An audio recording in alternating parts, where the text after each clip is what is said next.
the one thing they said in that article is that he's going to report to China about US election, stuff like that. Well, I'm not sure that China does, that interested in the US election, to be honest. I mean, the Chinese government doesn't really care who wins, but it's almost like they're trying to convince China that the Biden administration or the Harris administration will be better or something. Is that what they're trying to tell? I mean, one of those articles talked about that, about his Well, visit. that is exactly right. And besides, why, if they want to learn about the US election, should they be wanting to hear it from Jake Sullivan of all people? I mean, they've got their own sources in the US. There's the embassy there, the Chinese embassy is there. There's Chinese reporters and journalists there. They can read the American newspapers just as well as Yeah. anybody else can. I mean, what special expertise does Jake Sullivan have on this question, which China does not? But you're absolutely right. Again, I mean, it goes to show the self-importance of these people, the sense that they're indispensable and they have to be treated seriously. I can't help but think, going back to what we were discussing in our previous program, that you're absolutely right. The Chinese are absolutely right that he wants a new job, that he's really looking for a think tank. Maybe he's even thinking that he'll get one in China, for all I know. I mean, he's looking, to impress people about his enormous knowledge and expertise and his contacts with the Chinese and the bridge that he is. It was one of the most, if you read it, it was so empty in the end. The one thing that came over to me very clearly is, and the most important thing about that article is that what Wang Yi says in public is the same as what Wang Yi says in private. There is no difference. Yeah, yeah. Yeah, and I also think that Sullivan does want to end his tenure on a good term with the Chinese government, Yes. regardless the official US government, this and that. But I do think he wants to personally be there to end it on a good term with China. I also think that's part of it. I And think that's absolutely right. yeah. Yes. And by the way, before I forget, we were discussing about the Chinese history, I got lots of comments that they're just very impressed by your depth, your knowledge depth, that they are very surprised that you know so much. I think they're also maybe Chinese netizens, many of them also have this impression that the Westerners very ignorant about Chinese history. So it's very refreshing for them to see actually there are people who knows Chinese history Well, quite well. So I wanted to know that. that is very nice. That's very good to hear, actually. I should say I became interested in Chinese history when I was still at school. So I Okay. was already at that time reading books about Chinese history.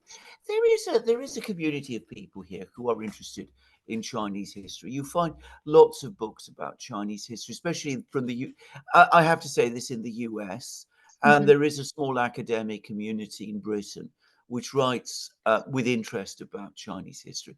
I'm not going to pretend that the vast majority of people in the West are very familiar with Chinese history. But I personally find it absolutely fascinating. I found it incredibly interesting, and I have learned a huge amount from it. And of course, for me as a Greek, it's been profoundly educational, because there is a certain, pride in Greece about how ancient our civilization is, which is true. And amongst the European civilizations, we are the oldest. But it's interesting to find that at the same time that Greece was there, so was China. So that, for example, the time of the Warring States, the period when all these great philosophical schools were developing in China, Yeah. it happens to be exactly the same period when there were warring states in Yeah. ancient Greece, Athens and Sparta, and there were all the philosophical schools in Greece as well. So it's very interesting to read and to see the parallels as well. Of course, the enormous differences too. I think a part of it is also the people who has the knowledge of China, their voices are not heard. The mainstream media do not interview these people. There's not much articles being published by these people, etc. I'm sure they're people like you do exist both in Britain and in the US, but you just don't hear them much because the mainstream doesn't do much in this area. It is Okay. incredibly frustrating for those people because I do know some of them. I mean, one of my friends is an academic who is interested in modern China. I mean, he's not probably I know more about older China than he does, but he speaks fluent Chinese. He's been to China many times. He's written books about modern Chinese cities, and like a lot of people who are experts, he says, "Why do they never talk to me?" Yeah. Because Yeah. they don't. They never do. They're Yeah. not interested. One of the great tragedies about the West's dealings with China is you meet all of these incredibly ignorant people who write about China and who believe they know everything about it. They know nothing about it, and they at the same time think they know everything about it. And it always baffles me. What they think they know is almost entirely wrong. Yeah, and they are proven wrong, but they I are know. like the Gordon No. Chang, but he's repeatedly being invited back to different medias as the China expert. He has been proven wrong, all these years, but I, he's the I, I can remember I can remember reading articles by him in 1978 or 1998. Sorry, China. 1998. I Yeah, mean, he's predicting China's collapse yeah, every year, and it never quite happens. But he still gets invited to all the talk shows. He still gets to write in all the newspapers. As you said, yeah, he's treated as a real expert on China, yeah, where he knows nothing about China. yeah. Yeah, that's very unfortunate. I think that's part of the reason people in China don't even know that actually there are people in the West to do study and know a lot about China. So yeah. Okay. Let's start with Japan. So, Kishida, he's not seeking re-election. Now we talk about that the reason is that he was never popular. Also, his interest rate increase that angers U.S., etc.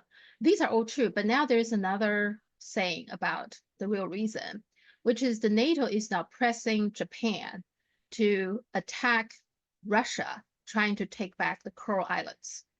Now that I don't see much of a report in the West media, but it has been over discussion in the Chinese media. I read that like last week, shortly before we were talking, but I thought I will, wait a little bit to see if there's some other evidence. Well, there are a few signs that this may be true because Italy has sent its own aircraft carrier to Japan. And so was Germany and then France and Dutch, different kinds of warships. And also Japan itself has been gathering troops in Hokkaido Islands. So now they're doing, or they're going to do very quickly, they're going to do a drill with supposedly 30 countries or something, 32 countries, NATO drill in Japan. Now, it could be interpreted as it's threatening China. It could be interpreted that. But also, it could also be a sign that they are trying to do something in the Coral Island. If you combine that with Kishida's not seeking re-election, it could be also interpreted as he just thinks this is such a bad idea. He doesn't want to be part of that. Now, just because he's not seeking re-election doesn't mean they're not going to do it. So I still think the other sign is Putin visit to Mongolia. Now we can talk about that later. But one of the interpretation that Chinese media are saying is that he's going there. One of the things he's doing is to remembering the Khalkhin battle, which is the Soviet to defeat the Japanese. Okay, so this is a message to Japan, don't you dare. So that's another sign. One more sign is this weird rice shortage in Japan. Now, Japan has a rice shortage for like a past few months now, but if people also looked into its output and its demand hasn't changed that much from last year. So why is there all of a sudden a rice shortage? Well, one interpretation is that Japan is hoarding rice, but why do they need to do that? Well, are they preparing for war? So all these signs you put together, there's also other signs and pieces of information, almost I get daily, like there's something. But there is a big discussion about the Japan or NATO wants Japan to start another front with Russia for the Coral Island. What is your take? Well, it's not impossible. And I should say that the other thing that Putin has been doing, of course, is he's been to the Far East of Russia. He's been communicating with people in the Russian Far East fleet. I mean, it could very well be that the Russians are strengthening their defenses. And you're absolutely correct. When they went to Mongolia, one of the big topics of discussion was the commemoration of the Battle of Khalkhin Gol. Now, Khalkhin Gol is an extraordinarily important battle in terms of both Asian and European history, even though in Europe it is almost completely unknown. It took place in August 1939 at a time when there was a war crisis, that, the Second World War was about to start in Europe. And the Soviet Union at that time was under extreme pressure. The Germans were preparing to attack Poland. There was a question about whether the Germans would then be in a war with the Soviet Union, whether the Soviet Union would be able to forge alliance with Britain and France. And at the same time as all that was going on, the Japanese invaded Mongolia, which was, of course, a socialist country, the second socialist country, allied at that time with the Soviet Union. And then the question was, what would the Soviets do? And Stalin, who was the Soviet leader, decided that they would oppose the Japanese. So at the same time as the Soviets were negotiating with the Germans and with the British, and of course it all ended with the German-Russian-Soviet non-aggression pact, they won this important battle against the Japanese at Khalkhin Gol. And it was a shock for Japan because they lost this great battle. It strengthened the alliance between Mongolia and the Soviet Union. And by the way, and a fact which people don't fully grasp, it also, in a kind of a way, meant that Japan was deterred from attacking the Soviet Union in 1941 when the Germans attacked. But it also meant that the Soviets maintained a significant presence in the Far East, which they did throughout the Second World War, and maintained their contacts with the Chinese, with the Communist Party of China, with the People's Liberation Army, and it provided the springboard for the Soviet offensive against Japan in 1945.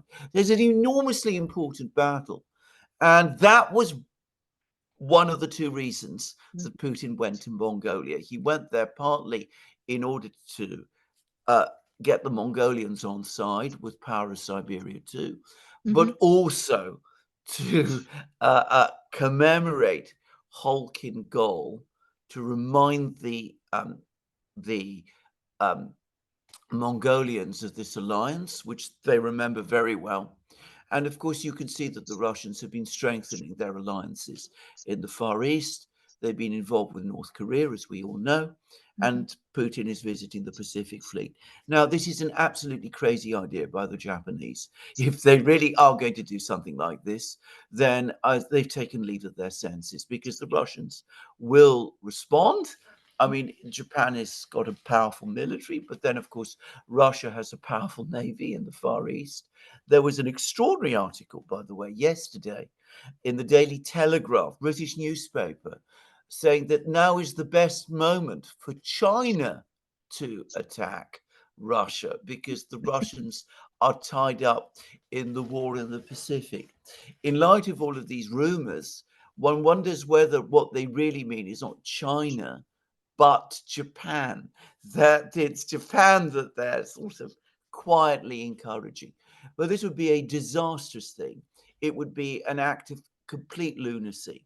And of course, the Russians will defend what they see as their sovereign territory. There will be a naval war. The important thing to say is, yes, this is at the far eastern edge of Russia. But if Japan attacks Russia, North Korea, and I suspect China will not be unconcerned. Yeah. And of course, the Russians will defend themselves, and the Japanese will quickly find themselves facing a massive crisis. So I think that this is an incredibly bad idea, if that is what the Japanese are thinking of doing. I hope that they don't do it. I can completely believe that this American government, which feels that it's losing ground and which is now looking at a military catastrophe playing out in Ukraine, that they might be seeing this as a, one desperate way to turn the situation around.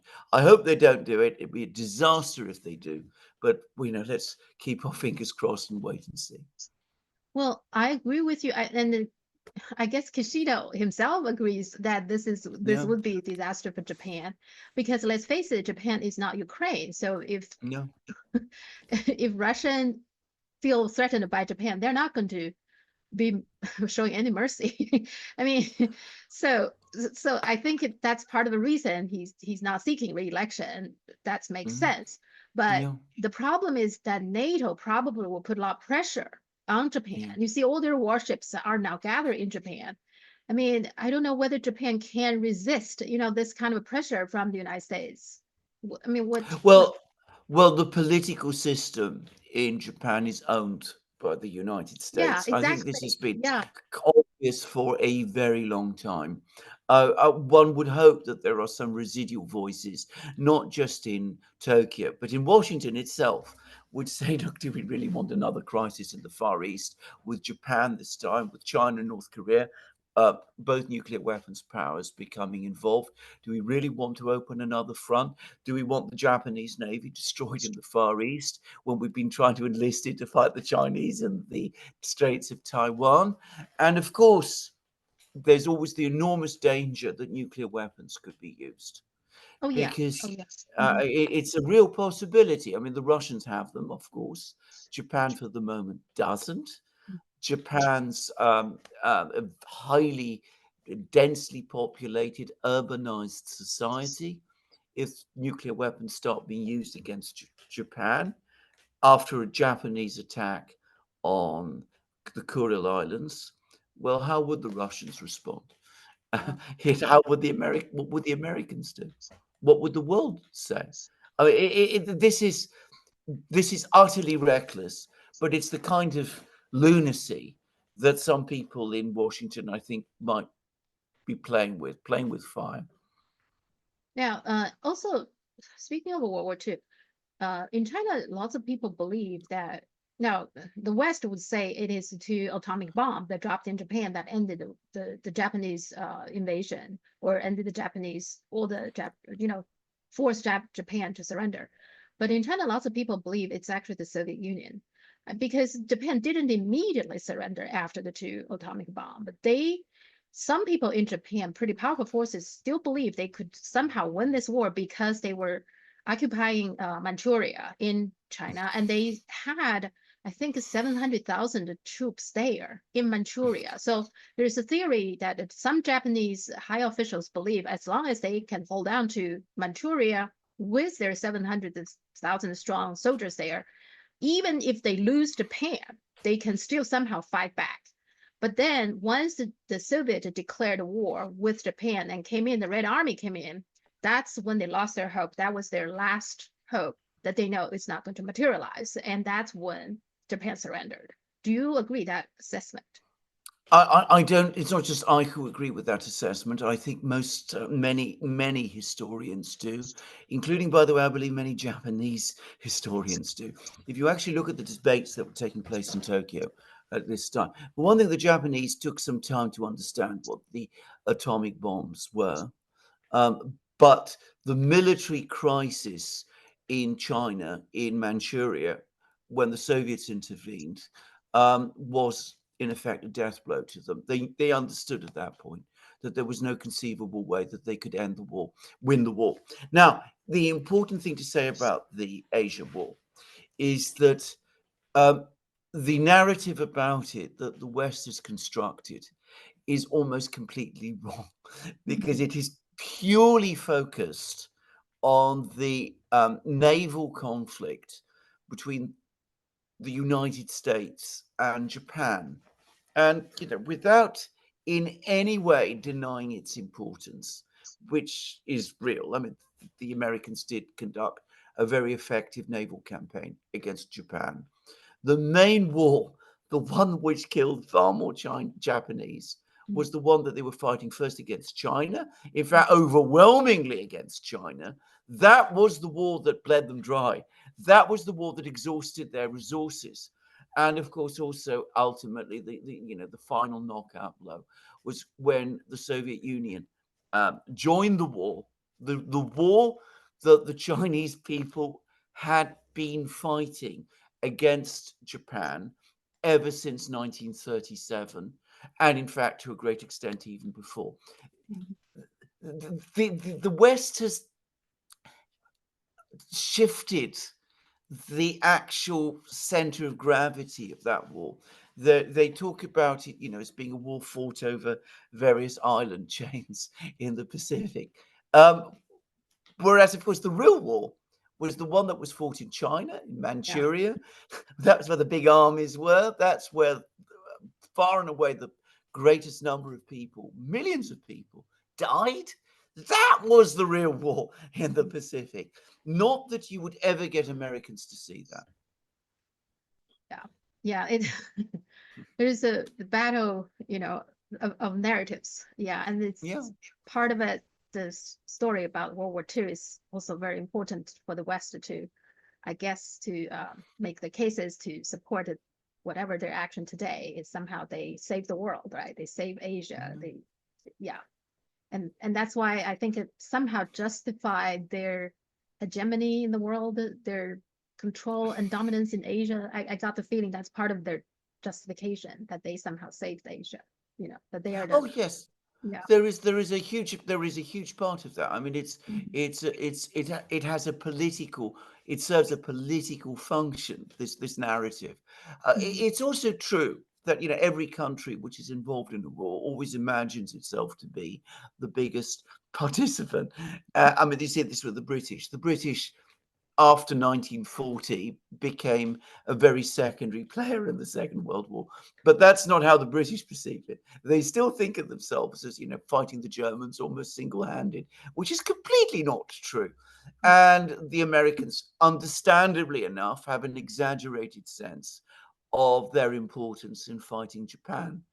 But those of us who care about objective history know that the real center of gravity of the war, it's not even a Pacific war, it's an Asia war, was fought on the Asian mainland, principally in China. The Battle of Halkin Gol is connected with all of those events. Why were the Japanese able to invade Mongolia in 1939?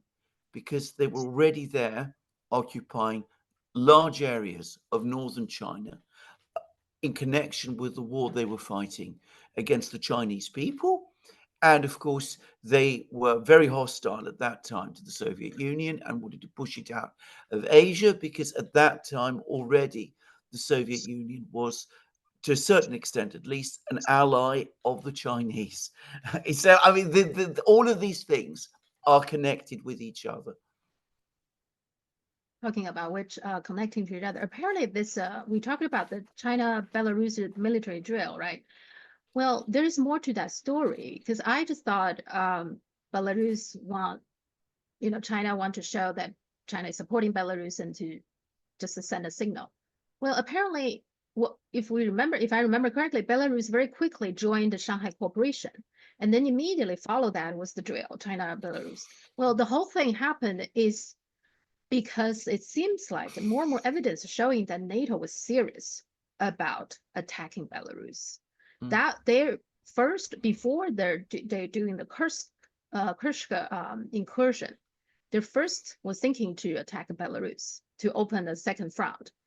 Well, because of apparently they are very serious about that. And then the China-Belarus military drill happened, and China also made it very clear that if you guys do this, China will be seriously involved. That seems like a scared, make NATO think twice. But then Kursk incursion happened. So it seems more and more evidence showing that the Belarus is their target. Seems like at one point very serious. Now, if you combine that with what's going on now in Japan, it is actually possible. I mean, NATO is not going to easily giving up it seems to me, that they're always thinking of something because the Kursk incursion doesn't do very well. So you combine that, and so now they're thinking of Japan. It's quite plausible, wouldn't you say? Oh, I think it's entirely plausible. As I said, it's crazy, it's irrational. But since when have these people behaved rationally? This is the problem. They are losing in Ukraine. You absolutely rightly say the Kursk incursion failed. It failed in its objective. It didn't cause the Russians to panic or redeploy their forces to Kursk to repel the Ukrainians there, or to rush and plead for negotiations. It didn't create a political crisis in Moscow. It did none of those things. But the political imperative the West has somehow to win in this war remains very strong. And so provoking a crisis in the Far East against Russia, setting the Japanese and the Russians off against each other, I can quite easily believe that there are people in Washington, in Brussels, who would say, well, look, it didn't work with Kursk, it hasn't worked with Belarus, which is, by the way, a small but very tough army, apparently, and which is, it's got nuclear weapons on its territory because the Russians have it there, and the Chinese have just done joint exercises with it. So it doesn't work perhaps quite as they hoped with Belarus. So let's try something in the Far East. Let's go for these islands, the Kuril Islands. Japan has its historic claim to them. This is the moment to solidify the alliance with Japan and to make it useful at last, to give to get the Japanese to show what they can do. I don't think this will be popular in Japan, by the way.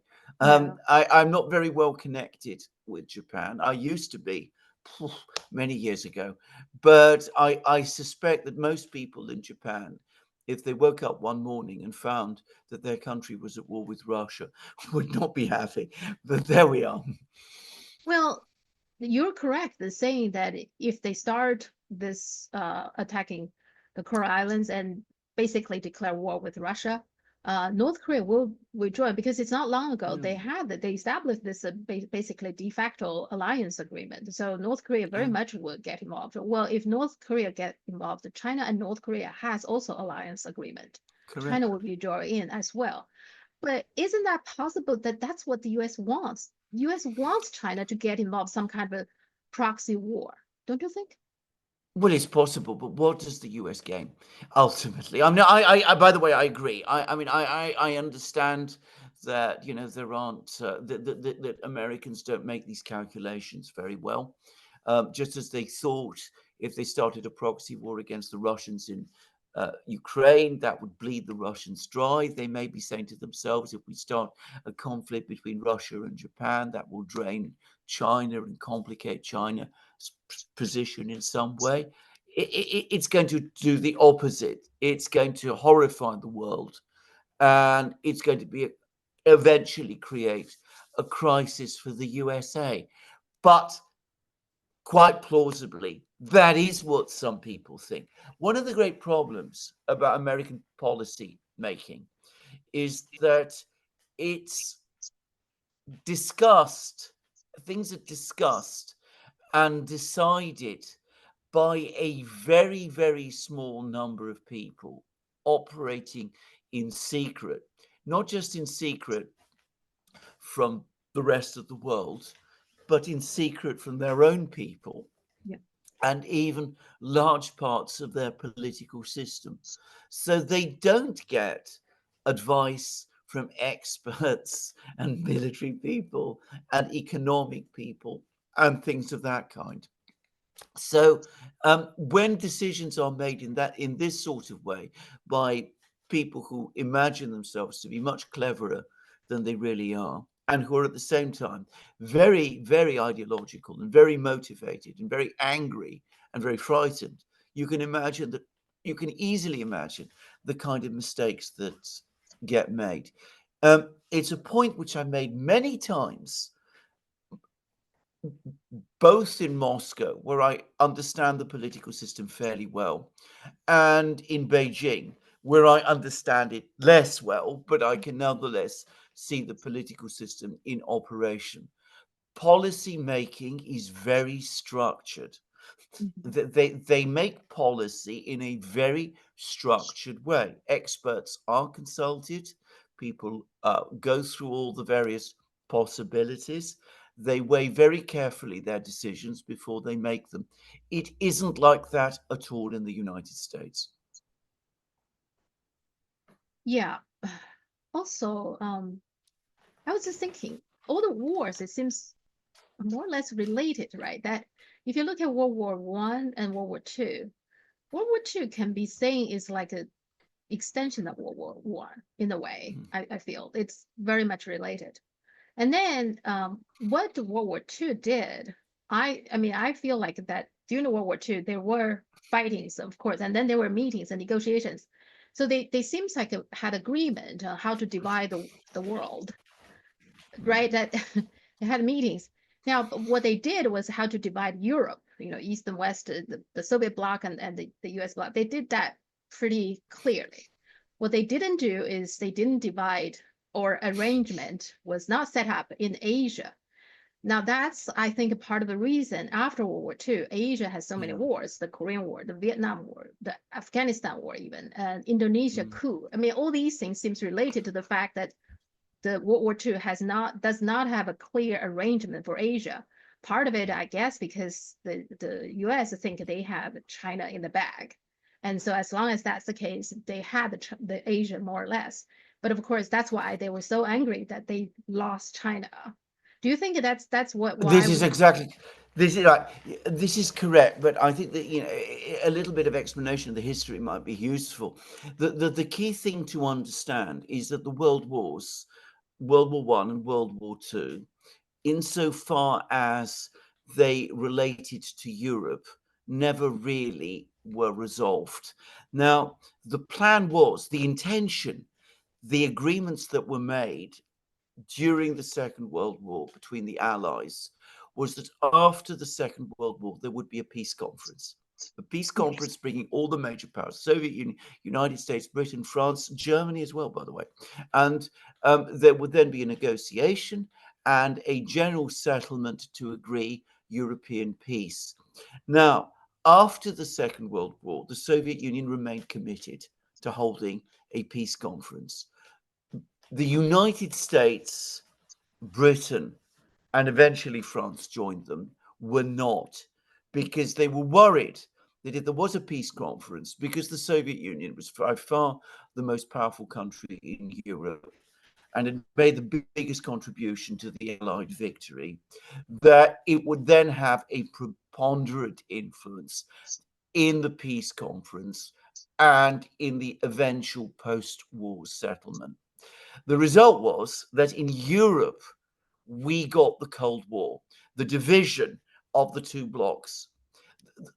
The Soviets resisted it. This is a thing people don't understand. They made a big effort for about 10 years after the Second World War ended to hold a peace conference, to have a peace conference. They gradually came to understand it wouldn't happen, but they only finally abandoned their demands for a peace conference in the mid-1960s. And that was when the Soviets accepted that there would be a division of Europe into blocs. And then they proposed, if not a peace conference, at least a security conference, which was the one that eventually met in Helsinki and produced the Helsinki Final Act, but which was not really a peace conference. So the problems of the world wars were never fully settled in Europe. And what then happened is that though you achieved a kind of stabilization in Europe because of the equivalence of powers between the two blocs, because there was no settlement, peace settlement in Europe, there could not really be a peace settlement anywhere else. On the contrary, there was a sense that the two great power blocs from that point onwards would treat the rest of the world as some kind of great chessboard where they would fight each other. And that was what happened during the Cold War. I remember it very well. And each side was constantly maneuvering sometimes in the most insignificant places. I think I mentioned in a program a short while ago, but about Chad in the 1970s. That, you know, there was a lot of things going on in Chad and how this was seen as a strategic thing. But I mean, it really made almost no sense. But because there was no peace settlement in Europe, all of the problems in Asia were also left unresolved. So we had the situation where Taiwan is part of China, but is separately administered. The Koreas remain divided. The Japanese were left in control of all sorts of islands, which really weren't theirs, and have clung to them or then passed them on to the Americans. The Americans themselves have bases in places like Guam and other places like that, which are all, you know, products of the Second World War. We've never had a real peace. There's never been, since the start of the European crisis in 1914, a genuine, true, sustainable, treaty-based peace. Yeah, and that's lead us to today, I guess, because it's never truly resolved. The World War I didn't really resolve all the issue that partially led to World War II, and World War II has its own problem that leads to today. World War One did lead. World War One did lead to World War II. I mean, there was an attempt to create a peace conference in Versailles afterwards, but as everybody now acknowledges, it was a disaster. It imposed on Germany a victor's peace, which the Allies had no power to enforce, and it had no place for Russia. It gave the Soviet Union no place in the European system. So it created a completely dysfunctional situation in Europe. And the leading French general at the time said to the French diplomats, what you've secured is not peace. It's an unstable 20-year truce. In 20 years' time, the war will start again. And they were absolutely right. That was exactly what happened. And then after the Second World War, we got no peace conference at all. So all the problems that have been left over from the first half of the 20th century continue to haunt us to this day. There is no peace conference to settle all the unsettled issues. Even for the things that they did settle, like the Potsdam Declaration, the Yalta Conference, you know, they don't really fully implement that either, right? Those are agreed upon terms. They're not implemented fully. And so I think that's created additional problem. The key thing to you're absolutely correct. The thing to understand about Yalta, Potsdam, is that these were supposed to be provisional arrangements pending the eventual peace conference, which never happened.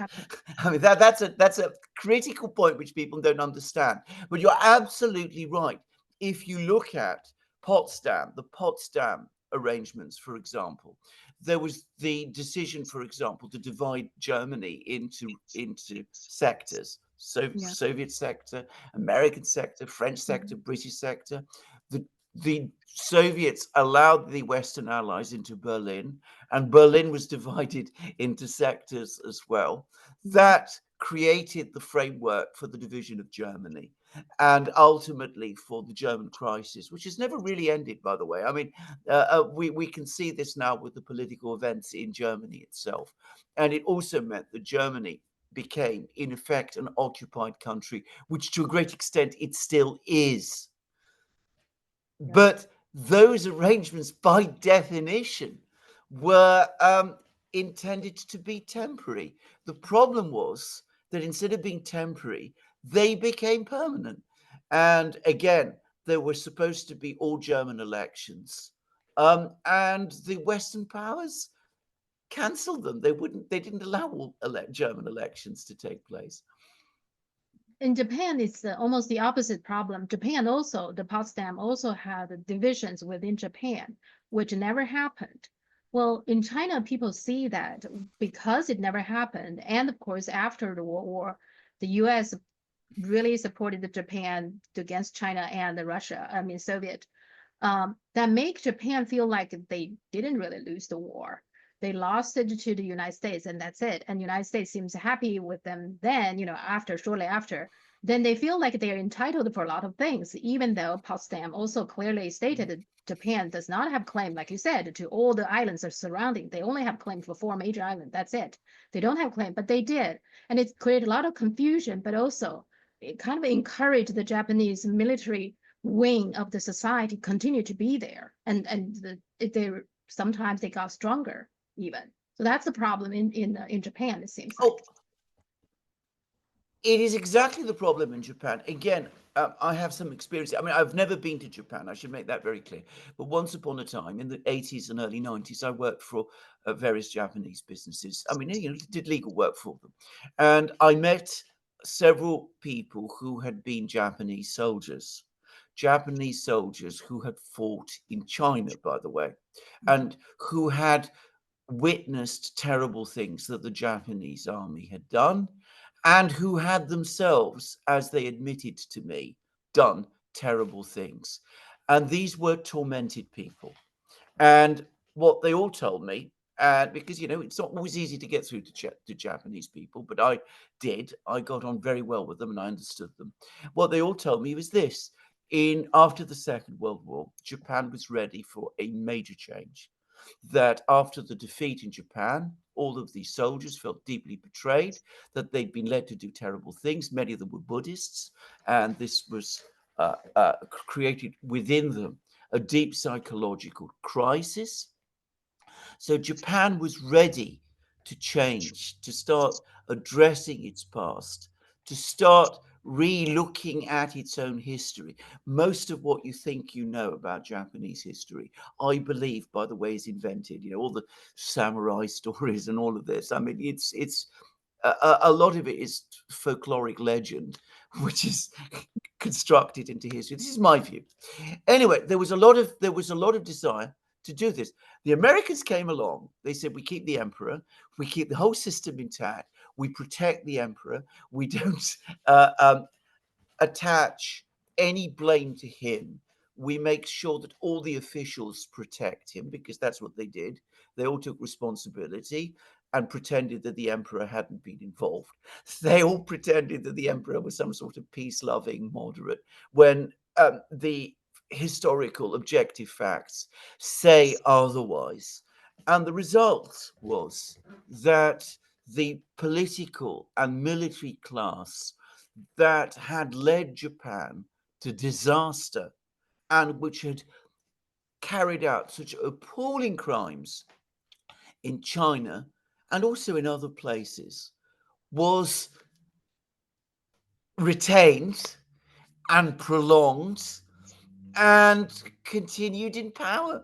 And of course, ever since then, they've been busy rewriting the history of the Second World War in order to protect their own role and themselves. And now it's not just themselves any longer, but what their fathers and grandfathers did, because in Japan it passes through families. You look at the families of prominent Japanese politicians, you find that they are the grandchildren or children of people who were important in the 30s and 40s.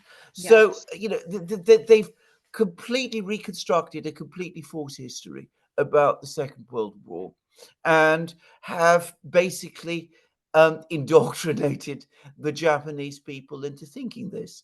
And the result has been a Japan which is the Japan we see today, which is completely uncontrite about what it did, considers that it was in fact the victim in some mysterious way. So it's never clear who it was a victim of, because they can never say that it was the Americans who dropped the nuclear weapons on them, and who remain bitterly hostile to China, whereas, as we've discussed in previous programs, China is the natural partner for Japan, obviously, and who as a result have been remilitarizing and alarming the rest of Asia in the process. Yeah, you're absolutely right. I mean, quite a few of the prominent Japanese politicians in the past and even current administrations, they are the children and grandchildren of the Second World War criminals. Yeah, they are. Yeah. Okay. I just find that this morning Ukraine, Foreign Minister Kuleba, he resigned. What's your take on that? Why? Well, I've heard the story that even Zelensky has come to realize that Kaluba is damaged goods, and that apparently the final straw was his meeting with Wang Yi. Now he went to China. He talked peace, even as the Ukrainians were preparing for the Kursk incursion. In other words, for more war. Mhm, I don't say that he exactly lied in Wang Yi's face, but he was trying to mhm, string Wang Yi along. mhm, Um, the Chinese, I've heard this from many quarters, are absolutely furious about this. And Zelensky, who's now seeing everything fall apart around him, needs a new foreign minister because he understands that if he puts up Kuleba to talk peace and to try and arrange conferences and to persuade China and India to participate, well, they'll all be slamming their doors in Kuleba's face because he's not wanted. And also, they're saying that there's a reshuffling in the Ukrainian government. Isn't that another sign that the war is not going very well? Otherwise, why do you need to reshuffle if everything goes well, right? Well, it's exactly what's happening. It's a somewhat mysterious reshuffle because the kind of people that you're seeing are not the really top people in Ukraine. It's like what we say in Britain. It's rearranging the deck chairs on the Titanic after it's hit the iceberg. I mean, that's what it looks like to me. A few more thing about Putin's visit to Mongolia is kind of Mm, interesting. Now, clearly, he defies the ICC, right? So in yeah, China, the Chinese media see it that way. Now, China has not been particularly happy with Mongolia for a while. no, Mongolia just recently stopped recognizing the Chinese driver's license. yeah, Which I don't know why, because China is Mongolia's largest trading partner. So mhm, driving the things, transporting it back and forth is very important, plus the tourism, etc. So it's clearly very unfriendly towards China when Mongolia does that. And also recent, not too far long ago. So Blinken visited Mongolia for a minute to visit the US, and they were even discussing something like setting up a US military base, which I don't understand. Okay. And then also talking about some so-called open skies agreement. I mean, mhm, they have to have the sky, from China or Russia to open mhm, in order for them to open sky with the US. But nonetheless, all these things that made China not particularly happy with it. So some people in China also feel like Putin's visit, of course, we talked about to send a warning to Japan.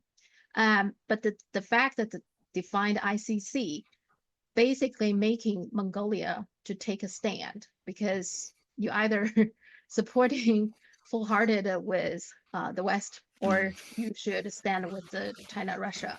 So I think that's a message as well. What's your take? That is exactly what it was. If you look at all these comments and statements and this very long article that Putin wrote for the Mongolian media, he always does this, by the way. It's a very much a characteristic of Putin. He writes these long articles, which are not always easy to read, by the way, because they're very long and they're often very technical. But if you go through it, he's basically telling the Mongolians, look, we are your friends. We have always been your friends. We've had a good relationship with you since the 1920s. Um, what are you doing? What are you doing wasting time with the Americans and people like this? It's with us and ultimately with China that you trade. Your place really is in the BRICS. Look at the geography. We need to build this gas pipeline, power Siberia to China, and you're the obvious transit route. So what are you doing? Messing around with Rome statutes, the ICC, inviting Blinken to go there, when the people who really matter, the people you really want to be on good terms with, is ourselves and our friends, the Chinese. Um, it's the kind of message which the Mongolians will take from Putin because there's been this very long relationship between Mongolia and Russia, going all the way back, as I said, to the 1920s. It's not widely known, but Sukhebata, who was the Mongolian leader who led the Mongolian Revolution in 1920 actually traveled to Moscow and met Lenin. I mean, so there's that, very long historic connection. So it's a very strong connection between the two countries, and so it's an easier message if say Wang Yi were to go to Ulaanbaatar and talk in this way.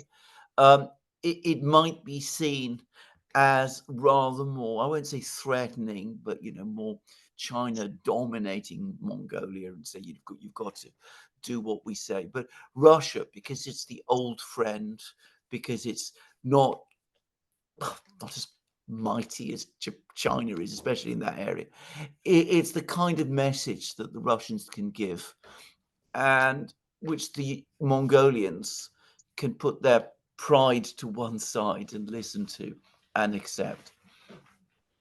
And also, I find the reaction to it is interesting because it's clearly Mongolia is defied the ICC, right? To not to arresting Putin, instead Yeah. giving him the red carpet treatment, etc. Other than Ukraine is the one that warned or reminded the Mongolian, you need to arrest Putin.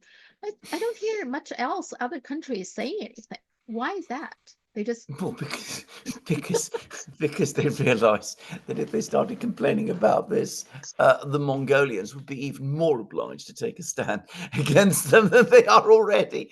I mean, this has been a debacle, actually. I mean, it's demonstrated how completely empty the Rome Statute and the ICC actually are. When it comes down to it, countries follow their national interests, and that's what the Mongolians are doing. yeah. Hopefully they come to their senses after Putin's visit. Oh, I think they will. I mean, this is where again the Russians are good at this kind of thing. One the best film I've ever seen on Genghis Khan, which is a biography film, was a film made by a Russian director, which was a Russian, Mongolian, and Chinese co-production. It was fascinating, and it brought actors and resources from all of these three countries. So the Russians, it was a Russian project, but the Russians do know how to bring together everybody and make them work with each other in this part of the world. They do it quite well. I need to look into that. Yeah. I'm interested in watching it. Turkey.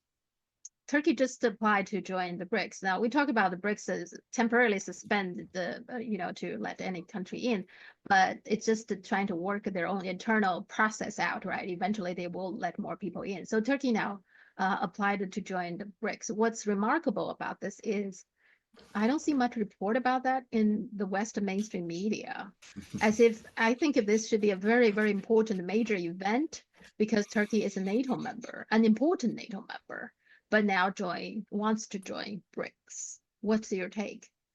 Well, on the first point, I mean, this is the problem about the media here now, is that it is so manipulated and so controlled that important news, and this is, as you correctly say, very important, very big news, just isn't mentioned when it's inconvenient. The whole BRICS summit, the whole BRICS thing is barely discussed in the media here. In Britain, the Financial Times sometimes runs pieces on it.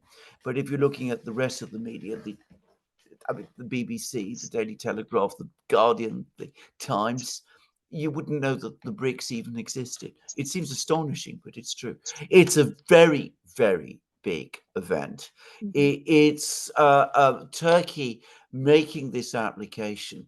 Now, it's not going to happen in Kazan. By the way, just to say, Kazan is the capital of Russian Tatarstan. The Tatar people are a Turkish language people.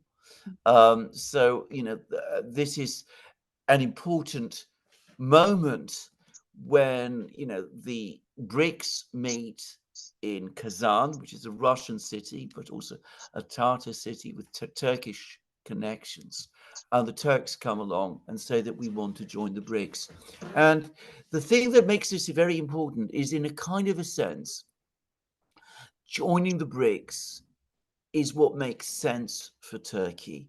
It's joining its natural home. the Europeans don't want Turkey.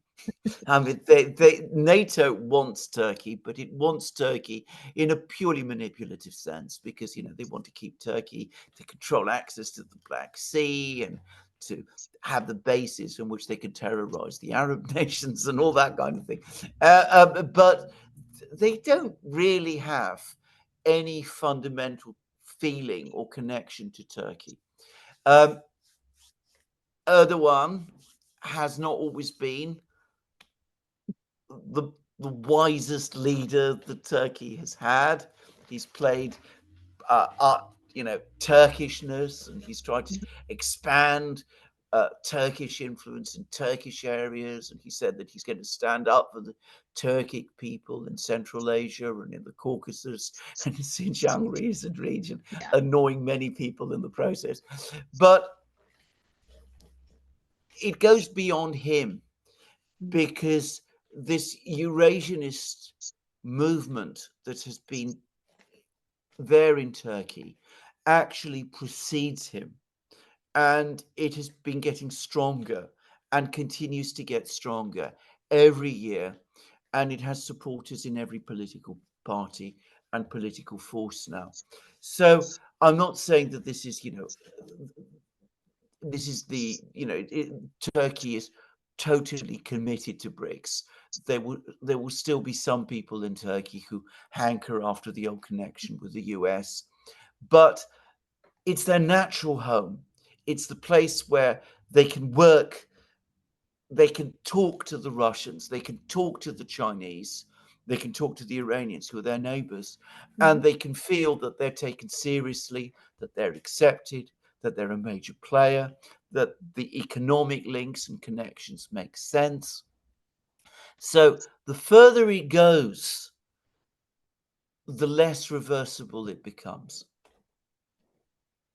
And going back to this mainstream media thing, I mean, for events like this, they should talk about it. I think it's a good opportunity for them to discuss, why does Turkey do this, right? Why do we treat Turkey this way?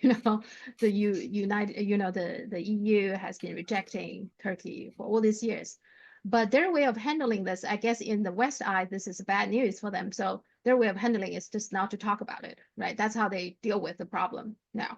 Just not talk about it. The way they handle it is they don't talk about the fact that Turkey's moving to the BRICS. They don't talk about changes and shifts in Turkish public opinion and Turkish sentiment. I mean, there's an American warship in Izmir, one of the most politically left-wing and liberal cities in Turkey, by the way. I've been there. And the people are out protesting the presence of this American warship in Izmir, which is fascinating. I mean, it wouldn't have happened for 50 years ago, but it is now. They don't want to talk about any of that. What they do talk about is the fact that Erdogan is a dictator, that he's a crazy man.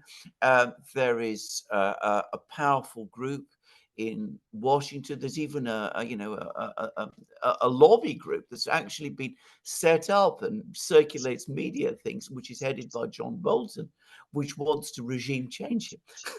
That's what they want to do. I mean, that's their idea. So it's all about this terrible man, Erdogan. Let's get him out of the way, and then everything will go back to as the way it was 20, 30 years ago. Turkey, this loyal member of NATO, does whatever we tell it.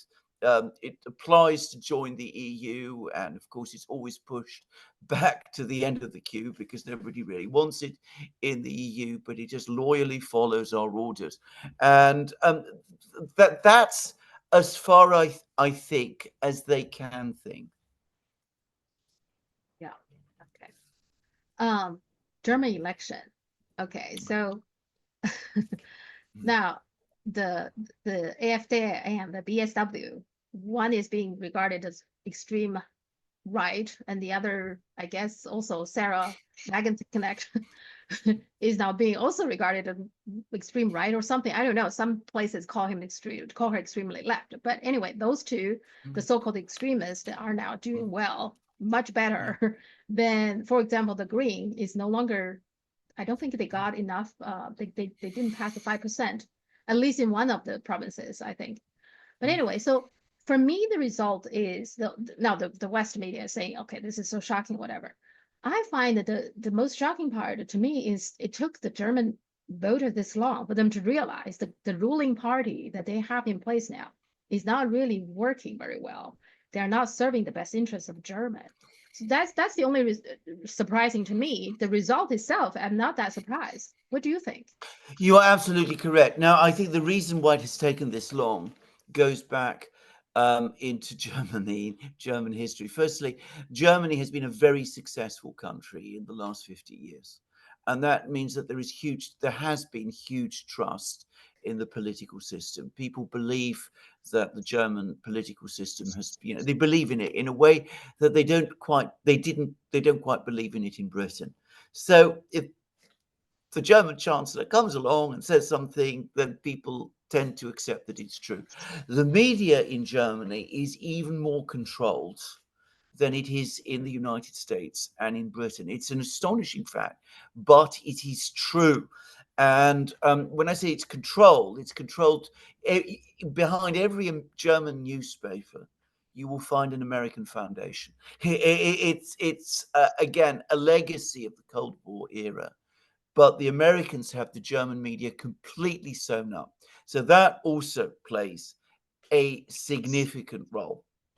And of course, there's also German history, the fact that Germany has been through this very difficult and complicated history, as we all know, and getting close to the United States, getting close to the European Union, all of that was seen by many Germans as somehow escaping all of that, putting that all behind them, and becoming part of what they believe to be the civilized world. Of course, they don't quite think the Russians or Chinese or Indians are civilized people.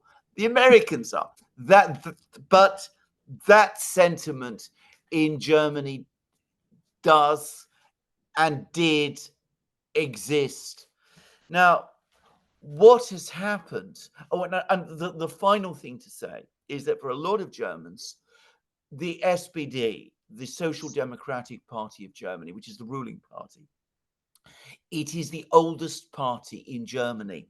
One of its founders, by the way, was Karl Marx. Just saying. Okay. I mean, it goes all the way back to the 19th century. So it has enormous history and tremendous feelings of loyalty focused upon it, which, again, one cannot discount. But people in Germany are not stupid. There is a very extensive independent media in Germany, though it is not. Germany doesn't have its social media.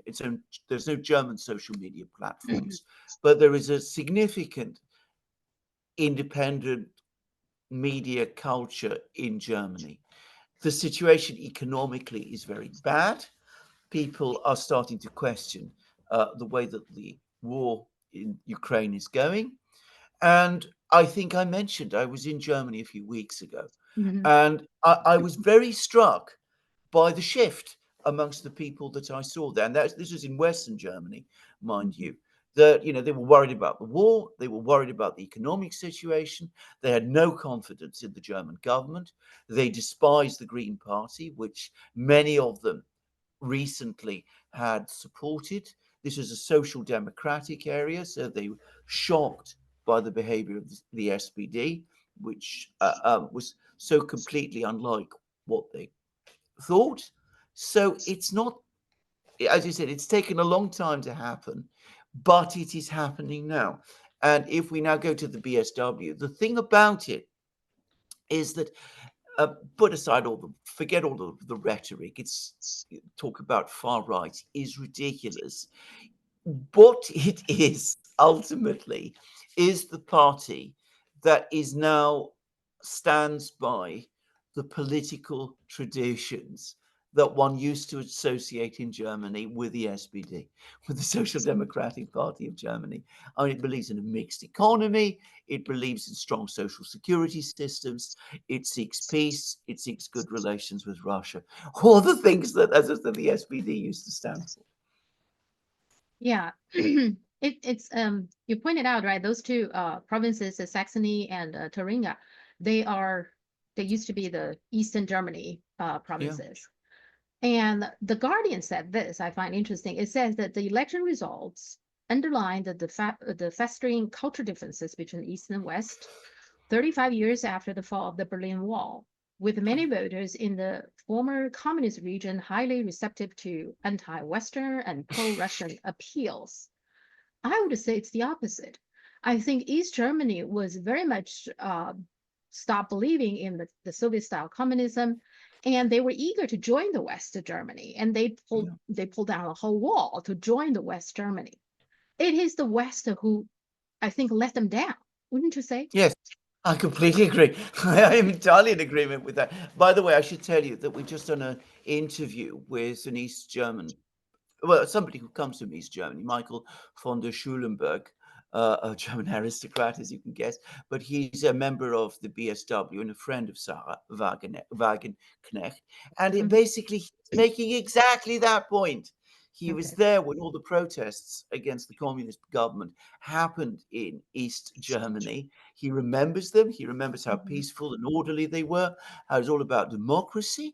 I should say, and this is the thing to say about East Germany, it was always a place where, even though there was a revulsion against the communist government and a desire to join with the West, there was always a tradition of social democracy, of socialism there, which is perhaps a bit stronger than you will find in some parts of Western Germany.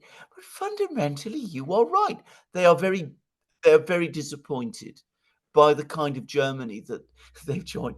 They did not want to join a militaristic, aggressive, Atlanticist Germany. That was not part of their agenda at all. I wanted to say one other thing. If you go to West Germany, which I know much better than East Germany, the only part of East Germany I've ever visited, or former East Germany I've ever visited, is Berlin, by the way. But if you go to West Germany, you will find that people are every bit as unhappy, as disaffected, as disillusioned with the political system and the political class as they are in East Germany. There is a difference, and it's not the one that people are saying. One of the differences is the way in which German unification was carried out was that it was basically the annexation of East Germany by West Germany, which meant that the West German political class was imposed, if you like, on East Germany. Now, that means that East Germans don't have that same series of loyalty to the political system because it isn't one that emerged organically in East Germany. Whereas in West Germany, it's different. It's still their political class. The CDU, the SPD, the Greens, they're still their parties. I think it's only a question of time before that changes. And I'm going to make a guess. I'd say that the BSW in particular has a real possibility of starting to make inroads in Western Germany as well. Yeah, it's pretty remarkable. BSW, Sarah Wagenknecht, I mean, this is a brand new party, isn't it? They got 12% of Saxony and Thuringia 16%. That's pretty remarkable for a brand new party, isn't it? Yes. Yeah. Yeah, and in other places, in Berlin, for example, I think potentially they could do even better. I mean, Berlin is, by the way, I mean, particularly East Berlin, very left-wing city, actually. In West Germany, places like Hamburg, for example, I can see them breaking, or Munich. Bavaria is rather conservative.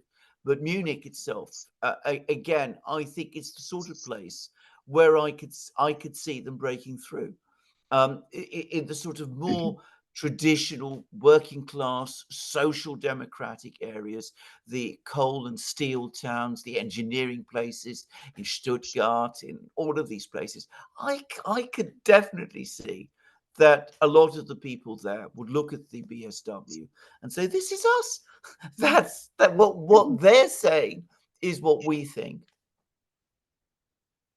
And as a woman, I can't help but compare, both AfD's the chair, Alice Vidal, and Sarah Wagenknecht, to compare that Yeah. with Kamala Harris.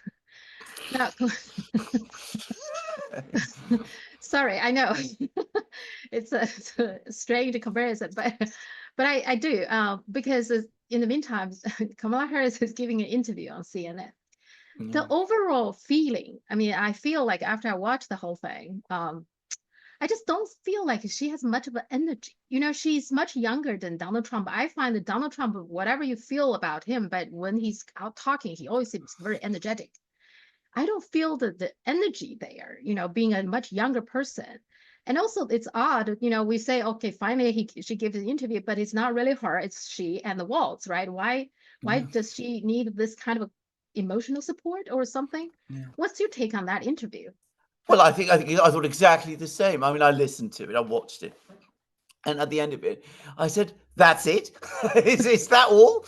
I mean, what exactly did she say at the end of the day? I mean, I don't think she said anything very much.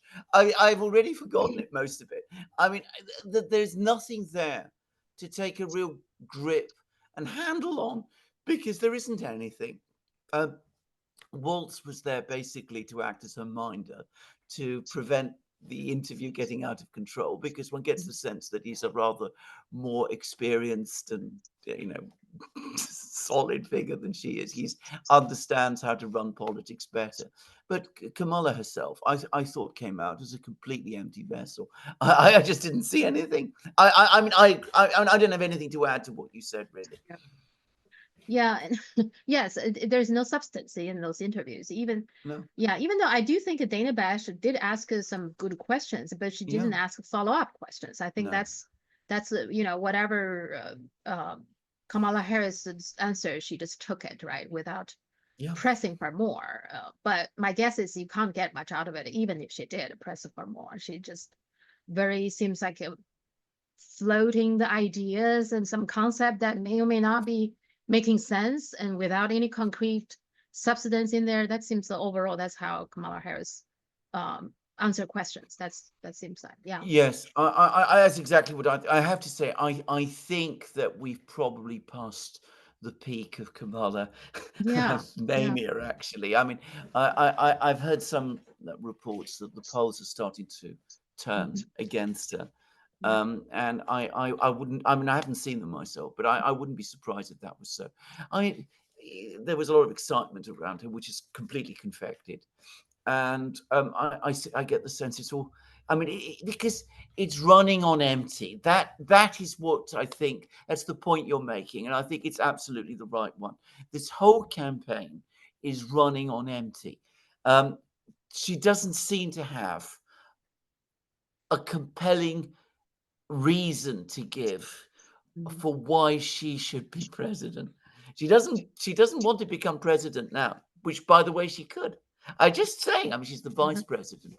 The Yeah. president himself has been prevented from standing, largely partly by her, because he's old, decrepit, ill, all of that. I mean, if she wanted him out of the way, I mean, she could do that and she could become president and then she could take decisions and we could all judge her on those decisions. And that would be an interesting thing to do. And what you might expect her to do, to actually run as the Mhm. incumbent. But she doesn't want to do that. She doesn't want to be put in a position where she has a responsibility for anything until eventually she wins the election when responsibility will be forced upon her whether she wants it or not. Well, I think too many times we have these kind of people, they like the idea to be the president because who doesn't, right? You look so powerful or whatever, but they don't really interested in working the job, that requires you to do. I think Liz Truss is a little bit like that too. Like, Yeah. now I'm the prime minister, of Britain.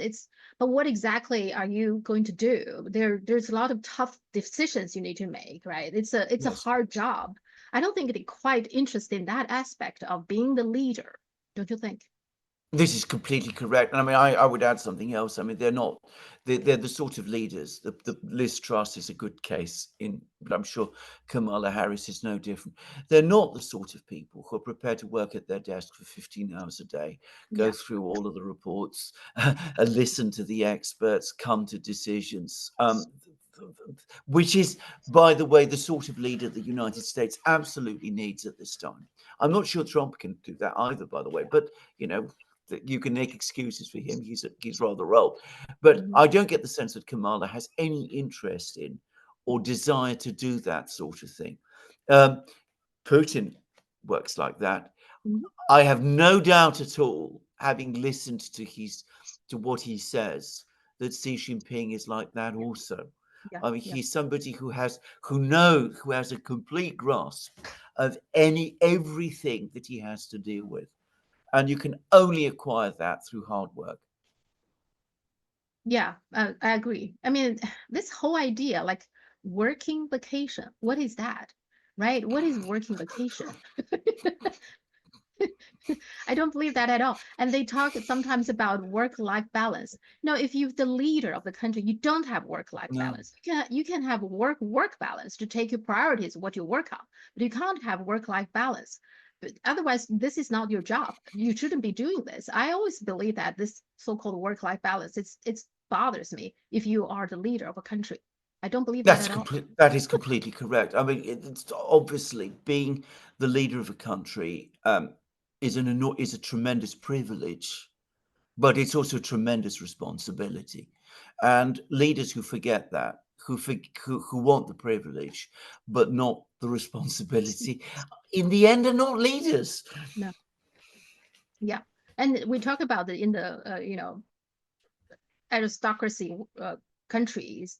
I actually agree with you that in many cases, the kings, the queens in Britain's case, and the emperors, etc. Many times they actually has more response. They feel they have more responsibility towards this country, its people, than these people, because maybe because of their ancestors are the ones who fight and get them into where they are, whatever the reason. I do find throughout the Chinese history, and also I think in British history, they are kings and queens and emperors. They work extremely hard. They're not, easy job. And compared to what we have today, they are much, much more responsible for what's going on in their country, I find. Well, absolutely. I mean, I don't know how Chinese people will feel about my bringing him up, but I was reading, a poem that was written by Li Su. Li Su was, the prime minister of Si and Qinshihuang. I hope I'm pronouncing Yeah. his Mhm. words right.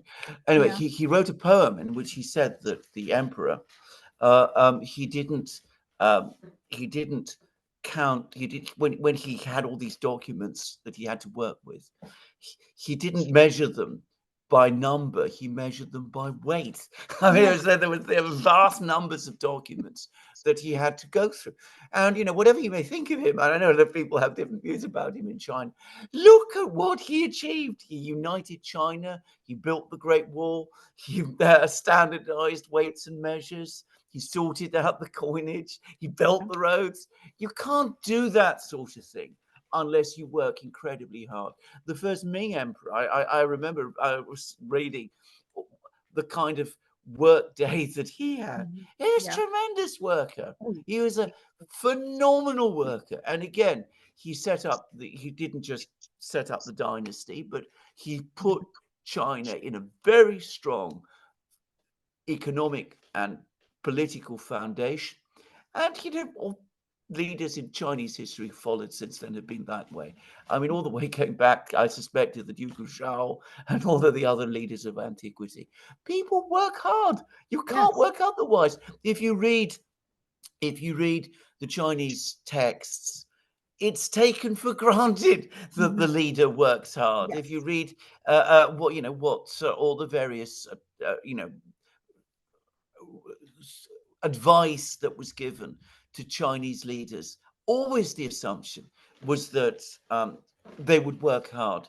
And of course, it wasn't just seen as the leaders, it was part of the example that the leaders gave, because Chinese society believes in people Yeah. working and fulfilling their responsibilities to their country and their family and all the rest. Yeah, it's expected that the leader that should work hard. Yeah, you get so much Absolutely. privilege and special treatment, and yes, the expectation is you need to work hard. Yeah, absolutely. Absolutely. Yeah. Israel.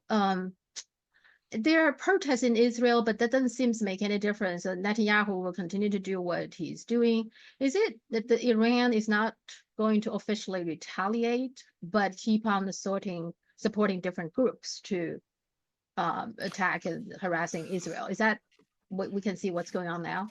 I think the Iranians are playing a very long game because I think that when the assassination of Haniyeh took place in Tehran, I think that made them finally understand that they're dealing with a prime minister and a government that ultimately is seeking war with them, and that their priority is not so much now just to retaliate to that one event, but to prepare for war.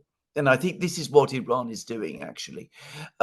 As for the protests in Israel, what they point to, in my opinion, is this sharp division that now exists within Israeli society. There is the Israelis who are, socially liberal, secular, left of center in many cases, who want to lead Western style lives, who would be willing to come to compromises with their Arab neighbors, with the Palestinians even. And then there is the other section of Israeli society, which is very strong and very numerous, and they're the ones who are currently backing Netanyahu, who believe in a much, much more nationalistic, I don't really like to say nationalistic, a more ideological, religious, hardline Israel, setting up Israel and the state of Israel, as they call it, ultimately reestablishing all of the features of the temple cult in Jerusalem, and basically either subordinating the Arabs to a secondary position or even expelling them. And I think this side of Israeli society not only backs Netanyahu, but is becoming stronger over time. And I think because of this, he feels that he can simply ignore these protests because the people who are protesting are not the people that he depends on in order to remain in power. Yeah, I agree. I think it's not just Netanyahu himself. There's force within Israel that believe they should continue what they're doing. Yeah. Yes. That's the problem. Okay. Before you go, now last time we talked about this Wukong game that became tremendously popular, and one of the things in the game is this headless statue that I told you that the Chinese media interpret that as to signal to the British Museum that the head, you cut out all the heads of all the statues, and but you said that the British Museum will not get the message. I agree with you. Guess what? Guess what? So apparently the Chinese netizens, they have been very busy putting all the comments in the British Museum's website to telling the British Museum that this is the message, please return our artifacts and all those heads and etc. And they also did that with the British embassy's website in China. So they flooded all these comments. Now, in the beginning, the British Museum actually responded saying, well, we are doing everything according to international standard, etc., procedure, this and that. But there was so much, so they in the end closed all the comments. So, so the British Museum did get a message. Okay. And in China, they're saying that the Great Firewall that's set up by the Chinese government is eventually going to, what they're doing now is to protect the West from the Chinese netizens. What's your take on that? I think that's a very good point, actually, because that's exactly where we're heading. I mean, there is so much policing of social media in the West now that it's becoming. It's actually much. We discussed this in our last program. I mean, the Great Firewall of China is It's a little bit of a myth, actually, in my opinion, because it gives the impression to people, it's all very censored, very controlled. If you step out of line, the police come round, and it isn't like that. It Yeah. really isn't. I mean, I've spoken, not just to yourself, but to others in China, including Westerners in China. And I've been to China myself. I've spoken with Chinese people. You find them very open, very outspoken. They have their views.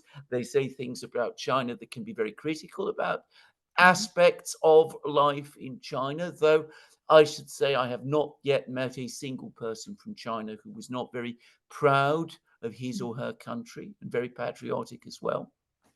So that's, which is unusual.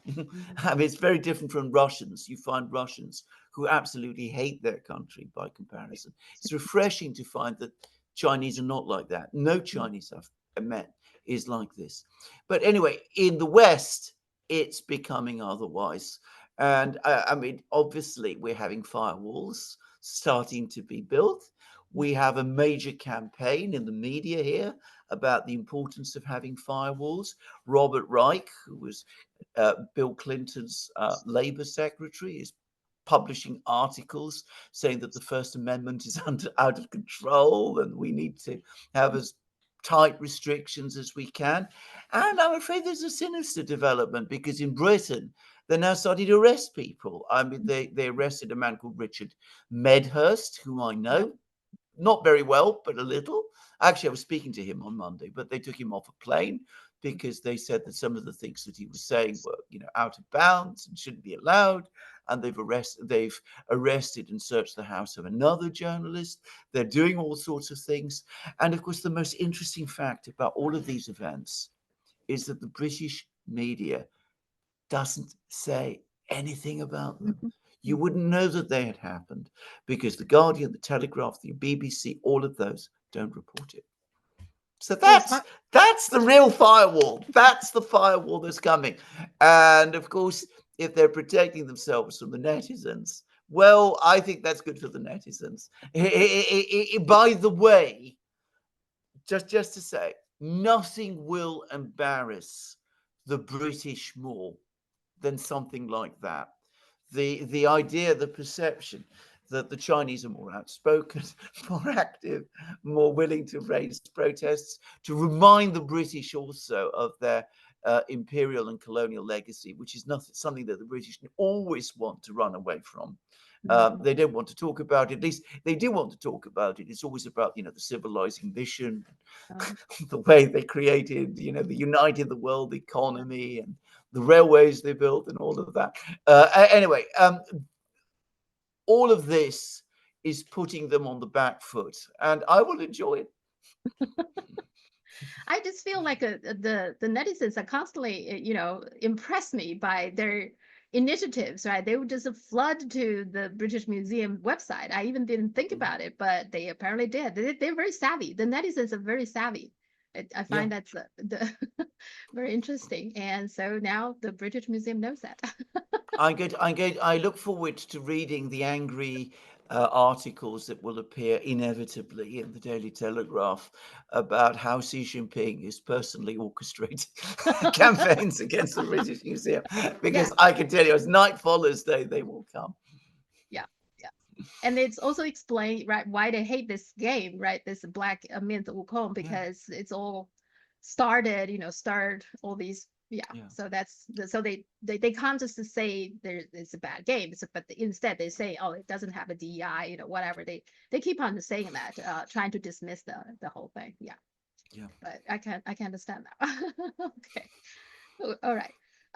Okay, that's it for now. I mean, I can continue forever because there are other things, but we can continue next Wednesday. Absolutely. And look forward to doing so, Sophia.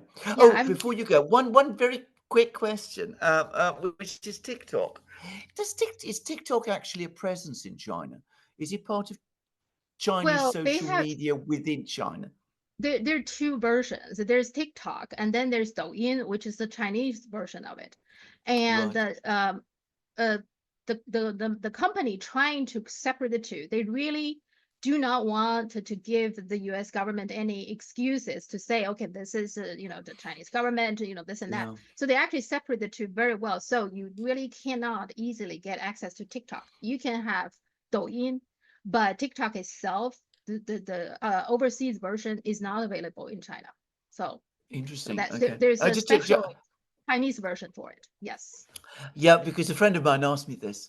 Oh, She's got two daughters who regularly post things on TikTok, TikTok. and she was Yeah. wondering whether some of them, they're perfectly normal things that young people do, Yeah. dancing and all that.